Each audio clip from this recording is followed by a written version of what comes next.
Bonjour à tous, je suis Bertrand des Crêpes Magiques. Vous me posez très souvent des questions sur comment choisir votre crêpière professionnelle. Et pour y voir plus clair, aujourd'hui, j'ai la chance, la grande chance d'être reçu par Crampouze dans leur usine de Pleguffan à côté de Quimper. Allez, suivez-moi. Bonjour Morgane. Bonjour. Vous travaillez au service commercial de Crampouze. Oui. Pourriez-vous nous expliquer quelle est la différence entre une crêpière pour professionnel et une crêpière pour particulier ? Oui, alors tout à fait. Donc, d'ores et déjà, ce qu'il faut savoir, c'est que les crêpières familiales ont des certificats d'homologation pour un usage strictement familial et les professionnels ont également leur certificat d'homologation pour un usage strictement professionnel. Donc, c'est une question déjà d'homologation. Ça, c'est très important de le savoir. Ensuite, vous avez aussi sur la gamme professionnelle un bâti en inox qui répond aux normes d'hygiène nécessaires en cuisine professionnelle. Et alors que sur la crêpière de la gamme familiale, vous avez un bâti en acier peint qui, lui, sera uniquement réservé à un usage familial et qui ne correspond pas aux normes privilégiées dans les cuisines professionnelles. D'autre part, vous avez aussi des composants qui diffèrent. La crêpière de la gamme familiale, elle est réservée donc à un usage occasionnel, en famille, de façon hebdomadaire, c'est tout à fait possible, mais elle n'est pas conçue pour être sollicitée plusieurs heures de rang dans le cadre d'un usage professionnel intensif. Elle n'est pas conçue pour ça et surtout, elle risque de ne pas tenir les cadences souhaitées. D'accord, donc pour tenir les promesses, il faut respecter l'usage qui a été prévu, la conception, enfin, tout ce qu'on... Voilà, c'est ça, tout à fait. Tout ce qu'on a bien compris à l'instant. Crampouze propose deux gammes pour les professionnels, une gamme confort et une gamme standard. Pourriez-vous, Morgane, nous expliquer quelle est la différence ? Oui, bien sûr. Alors, il y a des différences qui sont très marquées entre les deux gammes. D'ores et déjà, sur la gamme standard et sur la gamme confort, on a deux puissances différentes. Sur la gamme standard, nous avons un appareil qui fait 3000 watts en puissance. Et sur la gamme confort, on a un appareil qui fait 3600 watts. D'accord. La crêpière de la gamme confort, pour information, elle est essentiellement utilisée en crêperie. Nos clients ne s'équipent quasiment que de ces appareils-là. D'autre part, pour justifier ces différences de puissance, on a trois résistances qui sont des résistances céramiques. C'est notre savoir-faire ici chez Crampouze. Trois résistances en serpentin dans la gamme confort. Alors, nous n'en avons qu'une en gamme standard, donc ce qui explique la différence de puissance entre les appareils. Donc on va considérer que la crêpière de la gamme standard, elle va être utilisable sur une durée, on va dire, de 3 à 4 heures par jour environ, donc ce qu'on appellera un usage occasionnel, et la gamme confort, plutôt 8 à 10 heures, quelque chose de très intensif, 2 services par jour, etc. Donc c'est comme ça qu'on différencie les deux gammes. Alors j'en profite pour vous poser une petite question, parce que je suis également formateur, comme vous le savez, sur les crêpes magiques.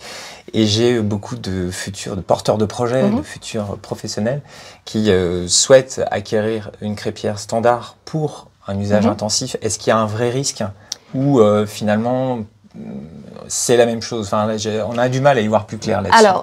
Alors, ça ne sera pas la même chose. Donc déjà, la crêpière de la gamme standard, donc, elle va être moins puissante. Donc c'est vrai que parfois, quand on fait de l'événementiel, on est attiré par la puissance qui va être moindre pour pouvoir répondre et s'installer un petit peu où on veut, sans, voilà, vous imaginez, vous confirmez.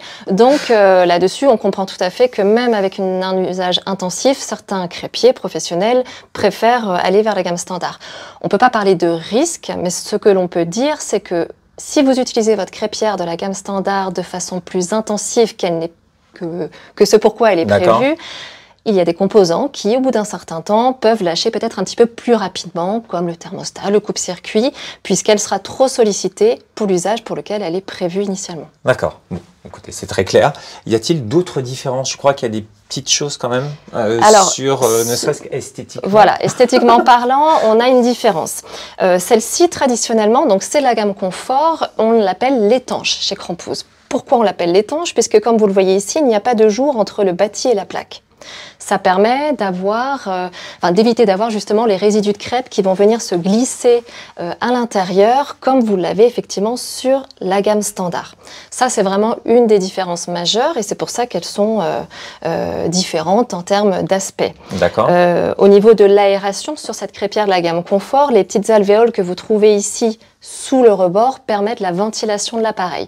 Donc c'est très important de ne pas boucher ces alvéoles. Sinon, le risque quand on fait ça, c'est d'avoir le coupe-circuit qui va s'enclencher et qui va faire que l'appareil va se mettre en sécurité. Donc c'est très important de ne pas boucher ces alvéoles ici, au même titre que c'est très important d'éviter aussi de boucher cette aération où il y a le jour entre la plaque et le bâti ici en inox. Donc celle-ci, elle est un petit peu plus basse que la gamme confort. Donc ça, c'est un choix de design qui est historique chez Crampouze. Donc voilà, c'est les différences. Alors justement, on est en train de parler du bâti. Je crois que la gamme Crampouze comporte un certain nombre de possibilités. Oui. On a des châssis ronds, on a des châssis carrés, on a des châssis simples, on a des châssis doubles.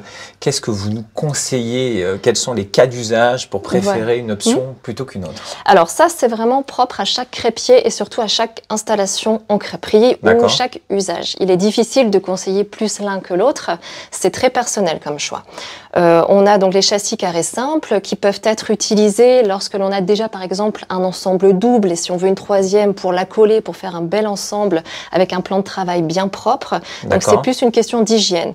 On a des clients qui préfèrent avoir cette partie inox tout autour pour pouvoir faciliter l'entretien de nettoyage. Après, c'est vrai que sur les bâtirons, l'avantage que l'on a aussi, c'est qu'on peut les déplacer, les positionner dans une cuisine professionnelle comme on a envie.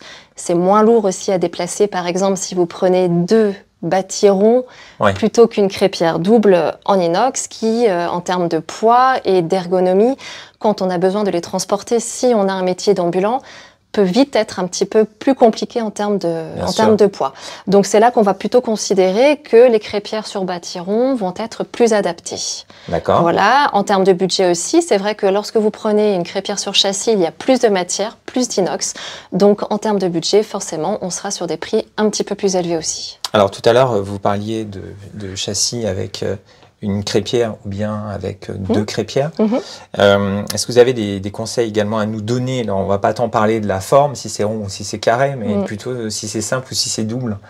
Quels sont les différents conseils que vous pourriez nous donner pour privilégier une option plutôt qu'une autre? Alors ça dépend de l'espace que vous avez dans votre cuisine, hein, c'est beaucoup ça. Alors on a des clients qui aiment cet ensemble châssis double qui permet d'avoir vraiment un endroit, comment dire, un poste de travail restreint, organisé, avec un minimum d'espace. Donc ça c'est plutôt pour la châssis double. Par rapport à la châssis simple, déjà c'est voilà, forcément vous doublez votre capacité de production. Alors maintenant, je voudrais aborder un sujet qui nous intéresse également beaucoup. Une fois que la crêpière a été acquise, il y a forcément de l'entretien. Et je voulais savoir quelles étaient un petit peu les questions qu'on vous pose le plus fréquemment. Je sais que vous êtes au téléphone avec les clients. C'est ça. Mais d'une manière générale, quels sont les meilleurs conseils que vous pourriez nous donner en tant que fabricant sur l'utilisation et la maintenance, le nettoyage, tous ces points? Qu'est-ce que vous pourriez nous dire par rapport à ça? Voilà, tout d'abord, alors déjà la plaque. La plaque, nous, donc on est fabricant de crêpières avec des plaques en fonte usinée traditionnelle. La fonte, elle nécessite d'être culottée avant la première utilisation, donc c'est une préparation à l'huile qu'il faut bien suivre dans notre notice pour pouvoir rendre la plaque anti-adhésive. Une fois que ce culottage est fait, lorsque les crêpiers l'utilisent au quotidien, parfois, ce qui est tout à fait normal, une croûte, entre guillemets, se forme sur la plaque, ce qu'on appelle le culottage, et parfois s'écaille un petit peu. Il est très important de savoir que l'entretien de la crêpière se fait de façon quotidienne. Avec quoi? Avec ce que l'on appelle la pierre abrasive de chez nous. Donc c'est une pierre ponce qui va servir en fait, alors de façon quotidienne, hebdomadaire, tout ça, ça va dépendre de la manière dont on graisse sa plaque, qui va permettre donc d'enlever les couches successives de culottage qui se forment au fur et à mesure des utilisations. Et plus on passera cette pierre de façon régulière, et moins on aura ce travail fastidieux de complètement tout décaper la plaque et refaire le culottage comme à l'origine. Alors j'en profite pour vous poser une question très simple. À partir de quand faut-il déculotter la crêpière et la reculotter derrière? Oui, tout à fait. Alors, je comprends, c'est une question qui revient aussi souvent au service commercial. Ça, c'est une question aussi beaucoup d'appréciation personnelle, parce qu'on voit bien qu'il y a autant de manières de travailler pour les crêpiers que... de clocher en Bretagne. Voilà, c'est à peu près ça. Donc, on ne graisse pas tous la crêpière de la même manière. Donc, déjà, d'ordre général, une fois que le culottage, s'il est bien fait, c'est pas nécessaire de graisser beaucoup la plaque. Moi, j'ai toujours tendance à penser, et pour faire des crêpes très régulièrement aussi, que lorsque l'on voit toujours les stries sur votre plaque, c'est que votre plaque, elle est propre. Dès qu'on commence à avoir une plaque qui se recouvre de noir, il est temps quand même de passer la pierre. Et si on voit que ça commence à adhérer à certains endroits, parfois c'est sur le côté, parfois c'est au centre, dans ces cas-là, il est temps de passer la pierre. Et la pierre, vous n'êtes pas obligé non plus de complètement décaper votre plaque à chaque fois. Vous pouvez justement la passer en surface. Voilà, tout simplement en surface. Ça. Vous enlevez les résidus de matière que vous allez avoir sur votre plaque et ensuite vous pouvez remettre 1 à 2 couches d'huile. On n'est pas obligé systématiquement de refaire un culottage. Et ça, c'est vraiment très important. Et vous avez un petit conseil sur la température à laquelle on va appliquer la pierre abrasive? Alors, il est plutôt préférable de la passer quand la crêpière est plutôt chaude, voire tiède, parce qu'attention, il y a encore des questions de... Il ne faut pas se brûler, c'est important, la sécurité. Donc plutôt tiède. Ici, je sais que c'est vraiment le conseil qu'on donne systématiquement parce que la matière va partir plus facilement. D'accord. Donc on a parlé du culottage, un gros sujet qu'on connaît tous sur cette chaîne. Y a-t-il aussi d'autres conseils, peut-être par rapport au nettoyage du châssis, peut-être Oui, alors le châssis c'est de l'inox, donc il ne faut pas hésiter effectivement à nettoyer, même avec une petite paille de fer. L'inox va se brosser, va se patiner au fur et à mesure des utilisations. Voilà. Mais ce qui est important et qu'on peut avoir aussi de temps en temps, c'est voilà, la question de la protection, comme je vous disais tout à l'heure. C'est important de ne pas protéger les bâtis ou les châssis parce que ça permet une aération globale de l'appareil et ça assure sa sécurité. Voilà, donc simple éponge, de l'eau savonneuse et on peut aussi de temps en temps utiliser une petite paille de fer pour enlever les résidus qui restent un peu accrochés. Combien nous coûtent toutes ces petites merveilles ? Alors, pour une crêpière de la gamme standard sur Bâtiron, on va démarrer à un peu moins de 400 € hors taxe. Dès lors que l'on passe en gamme confort, donc une crêpière plus puissante, plus robuste, on va être à un peu moins de 700 € hors taxe. Pour tout ce qui est châssis, pour la châssis carré simple, on va être à un peu moins de 900 € hors taxe pour la simple. Et puis pour la double qui se trouve ici, on va être aux alentours de 1 000 € hors taxe. Les crêpières sont fabriquées ici? Oui, alors tout est fabriqué ici, donc dans notre usine de Plugufan. Donc Rampo, c'est une entreprise qui existe depuis plus de 75 ans. Et donc le savoir-faire, il est ancestral, notamment sur tout ce qui est résistance perlée. C'est des choses qui sont encore fabriquées ici, qui sont faites à la main. Il y a beaucoup d'interventions humaines, des femmes et des hommes qui travaillent dans notre usine pour fabriquer, monter au quotidien tous ces appareils qui sont très robustes, qui sont voilà, notre image de marque n'est plus à faire, mais en tout cas on est connu pour cette robustesse et fiabilité de nos produits, parce qu'aujourd'hui on a encore beaucoup d'interventions humaines dans le montage de nos appareils. Donc made in France et made in Bretagne. Alors, ce qu'il faut savoir aussi, c'est que nos appareils sont réparables pendant 15 ans, puisque les pièces détachées sont disponibles au sein de notre service après-vente à Plugufan pour pouvoir servir nos clients au mieux et dans une démarche de développement durable également.